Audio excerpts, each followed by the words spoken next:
22 matches. Not one, not two, 22. In the world of professional tennis, a single code violation for a smashed racket can cost you thousands of dollars. A single positive doping test, even if accidental, can derail a career for years. But what we are talking about today is not an accident. It is not a momentary lapse of judgment in the heat of a tiebreak. It is a systematic, calculated, and prolonged assault on the integrity of the sport. The International Tennis Integrity Agency, the ITIA, has just dropped the hammer on Thai tennis player Jatuporn Na Lamphun. The verdict? A lifetime ban, a fine of $115,000, and the revelation of a corruption spree that spanned 2 years and nearly 24 matches. But if you look at the headlines, you might scroll past this. You might see unranked player banned and think it doesn't matter. You would be wrong. This story isn't just about one guy losing his right to play. It is a masterclass in how the dark underbelly of tennis operates. It is a story about a repeat offender who the system failed to stop the first time. And it reveals the terrifying economics of the lower-level tour, where a player with less than $700 in career prize money can somehow rack up a six-figure fine. This is the breakdown of the 22 matches that ended a career forever.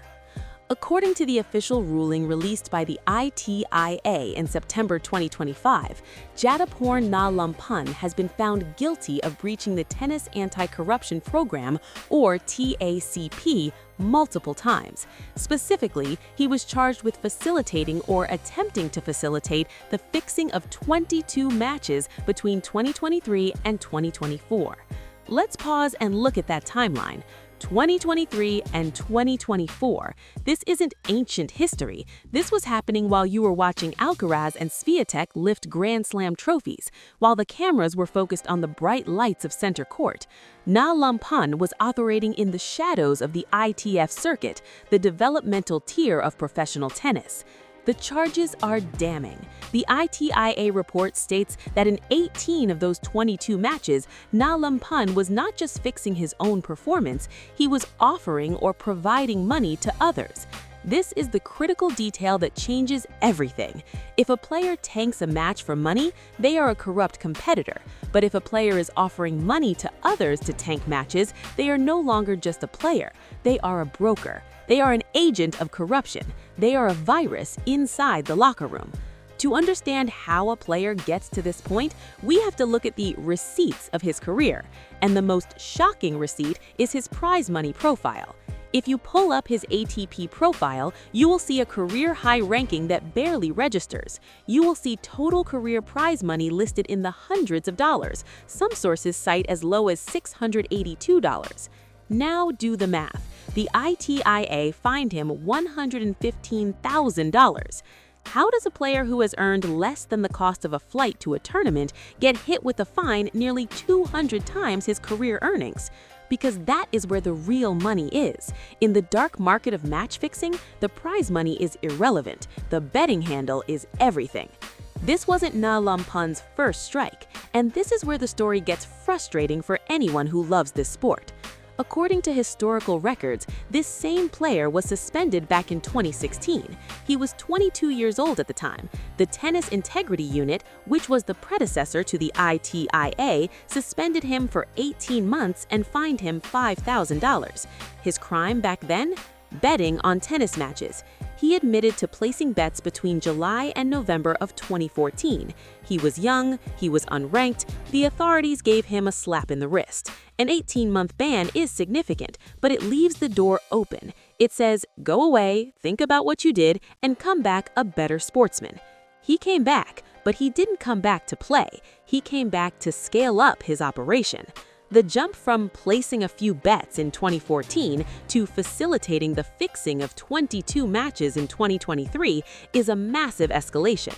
It suggests that during his time away from the sport, or perhaps during his time on the fringes of it, he didn't learn his lesson. He learned the trade. The mechanics of this kind of fixing are brutal and sophisticated. In the ITF futures level, where Na Lamphun operated, there is very little media coverage. There are barely any hawk-eye cameras to challenge calls. There are barely any spectators. But there is one thing that is always present: the data scout. At every professional match, no matter how small, there is a person with a tablet or a phone keying in the score point by point. This data is sold to live betting markets around the world. Gamblers in completely different time zones are betting on who will win the next point, who will double fault in the third game, or who will lose the second set. This is the liquidity that fixers exploit. When the ITIA charges a player with facilitating a fix, it usually means they acted as the middleman between the gamblers and the players on the court. The broker approaches a player who is struggling. Maybe they can't afford their hotel bill. Maybe they just lost in the first round of singles and are stuck in a foreign country for the doubles event with no motivation. The broker makes an offer. Drop the second set, and here is $2,000. For a player earning $200 for a win, that is life-changing money. It pays for the next 3 tournaments. It keeps the dream alive. And that is why the ITIA came down so hard on Na Lamphun.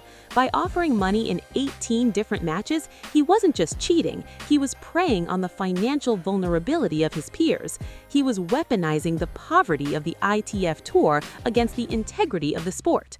The investigation into this new spree of offenses began to heat up in late 2024. The ITIA provisionally suspended him in December of that year. This is standard procedure. When the evidence is strong, they pull you off the court immediately while they finalize the case. But look at how Na Lamphun responded, or rather, how he didn't respond. According to the ruling, he failed to respond to the notice of charge. He failed to cooperate with the investigation. He didn't offer a defense. He didn't appeal. In the legal world of tennis, silence is a confession. The Tennis Anti-Corruption Program has a specific section, Section F, regarding cooperation. It states that all covered persons, which includes players, coaches, and support staff, must cooperate fully with investigations. This means handing over phone records. This means providing bank statements. This means sitting for interviews. If you refuse to hand over your phone, the ITIA assumes the worst. They assume that the phone is full of text messages to syndicates. They assume the bank account is full of unexplained wire transfers. By going silent, Na Lamphun essentially sealed his own fate. He accepted the lifetime ban by default.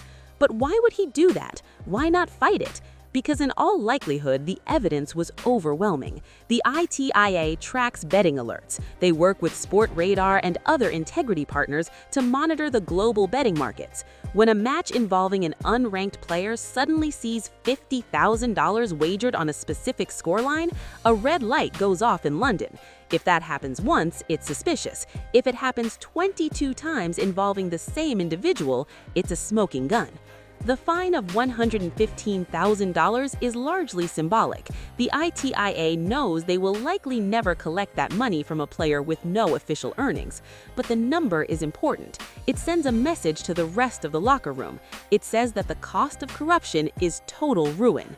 Let's look deeper at the rulebook loophole that players like this try to exploit. Many fixers believe that if they are unranked, or if they are playing in countries with less regulation, they are invisible. They think the ITIA only cares about the Grand Slams. They think because there are thousands of matches played every year, they can hide in the volume. This case proves that assumption is dead. The ITIA has been ramping up its intelligence capabilities. They are catching players years after the fact. Remember, some of these offenses date back to 2023, and the ban didn't come down until late 2025. The wheels of justice grind slowly, but they grind exceedingly fine. The tragedy of this story is the waste of a life in sport. Na Lamphun is only 31 years old. In modern tennis, 31 is the new 26. Players are peaking later. He could have had years of competition left, maybe not on the ATP main tour, but in leagues, in coaching, in club tennis. Now he is erased. A lifetime ban is comprehensive. It doesn't just mean he can't play the US Open, it means he can't play a local futures event. It means he can't coach a junior player at an accredited academy.